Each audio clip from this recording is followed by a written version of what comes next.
Hey dudes, jeg er simpelthen her i dag for at give en hyldest, fordi at, der er simpelthen en dreng, som han er super super cool, og nu vælger jeg i dag, i dagens anledning faktisk, ikke at vise mig selv, fordi at, nu skal jeg jo ikke lige finde ud af, hvem det er og sådan noget, der sidder og laver det her, men det finder I nok ud af alligevel, men det siger vi ikke til nogen.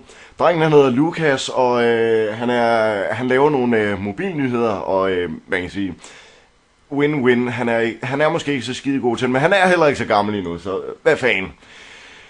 Skal vi tage et kig på ham? Han har simpelthen lavet den her fantastiske blog, og det er, eller vlog kan man egentlig godt kalde det, hvor han ligesom reklamerer for et lille business, han er ved at lave. Hvor han faktisk vil lave custom, eller brugerspecificerede blogs på Blogspots. Han ser sådan her ud. Det er Lukas. Lad os lige tage et hurtigt kig på ham. Skru lige lidt op for volumen, så I også kan være med. Hej, det er mig. Lukas Nielsen, yes. Og ja, hvis du for eksempel godt vil have en blog, som jeg har, så kan jeg lave en blog til dig. For nogle penge, selvfølgelig. Hov! Ikke særlig meget, bare en lille smule. Men det finder vi ud af. Det kommer an på, hvor meget jeg skal gøre på din blog. Hvor meget design og...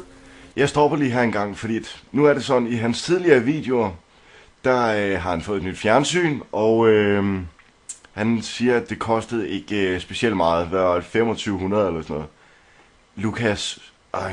Lukas, du skuffer mig. Du skuffer mig rigtig meget, fordi du har ingen fornemmelse for, hvad penge det er. Nå, lad os lige fortsætte. Alt muligt andet. Men der kommer til at stå blogspot.com bagpå lige meget hvad. Men det er, hvis du selv køber et domænenavn. Ej, har du også forstand på domænenavn? Flot, Lukas. Det gør jeg i hvert fald ikke for. Og så... du kan sende mig en mail på luen.98@hotmail.com. Nu siger jeg lige igen, luen.98@hotmail.com. Altså, Lukas, kunne du ikke bare have skrevet det her ned i kommentarfeltet, der står her? Bum! Så kunne du sådan bare lige have peget ned til det, men nej, så intelligent er du måske nok heller ikke. Og hvis I ikke ved, hvordan man står sluen, så er det L-U-E-N. Hold så kæft, Lukas! Men hvis I ved det, så kontakter I mig bare på min mail. Ja, så gør jeg det for jer, og det eneste det kræver, det er Google-kontinummer og e-mail. Eller adgangskode og e-mail. Men når så jeg har brugt den til at komme... Simon, Lukas, tror du folk de er dumme? Altså, man leverer ikke sine Google-konti-informationer ud til andre. Altså, hvad tænker du på? Folk de har, altså stort set alle folk den dag i dag har en Gmail-konto.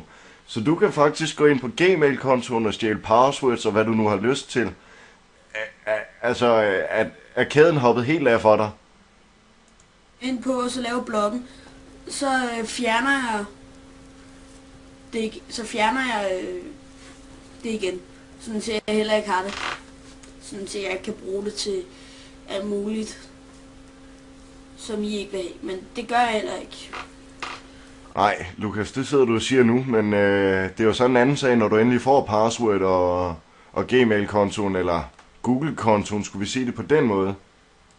Og ja, det var det. Jeg kan godt få jeres blog til at se her godt ud, og jeg kan også få jeres blog til at se okay ud. Lukas, har du kigget på din egen blog? Den er jo grim. Den er utrolig grim, helt ærligt. Come on. Altså, kom nu ind i kampen, helt ærligt. Den er jo modbydelig grim. Hvis nu lige tager et eksempel. Nu skal jeg lige mobil-nyhederne.blogspot.com. Sådan der. Altså, det her, det er et normalt tema fra Blogspots, eller blogger.com, som det så hedder nu.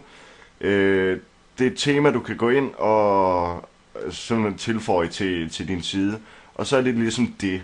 Du kan ikke lave de store custom-ændringer. Det er forudbestemte themes, du kan vælge. Og det er sådan cirka det. Det kommer an på, hvor meget tid jeg skal bruge på det. Men I sender bare en mail, og så snakker vi om det. Vi ses. Hej. Lukas, det tror jeg ikke, vi gør. Jeg tror aldrig nogensinde, vi ses. Og jeg tror heller ikke, du får den her business op at køre, fordi det er ligesom sådan, at Blogspot, det er forudbestemt. Helt lortet er forudbestemt. Du kan ikke bestemme noget som helst selv på Blogspot. Og sådan er det bare. Det må du ligesom lære. Og en anden ting er, Lukas, en gang når du bliver den store mobilanmelder og alt muligt snask, jamen så kunne det også være, at du måske lige skulle have et sprogkursus. Det var et eller andet med, at jeg hørte i en af dine fine anmeldelser på HTC Hero, at den havde en utrolig dårlig server. Måske du skulle lære at kende forskellen på server og browser eller styresystem, for den sags skyld. En HTC kører på et styresystem, der hedder Android, og jeg tror, du relaterer til Android-systemet, som ikke kører specielt godt. Og nej, det er korrekt. HTC Hero har ikke verdens bedste processor til at håndtere Android-systemet. Men Lukas, nu får du den her i face, det er ikke for at flame dig alt for meget, men prøv nu lige at få styr på dine facts.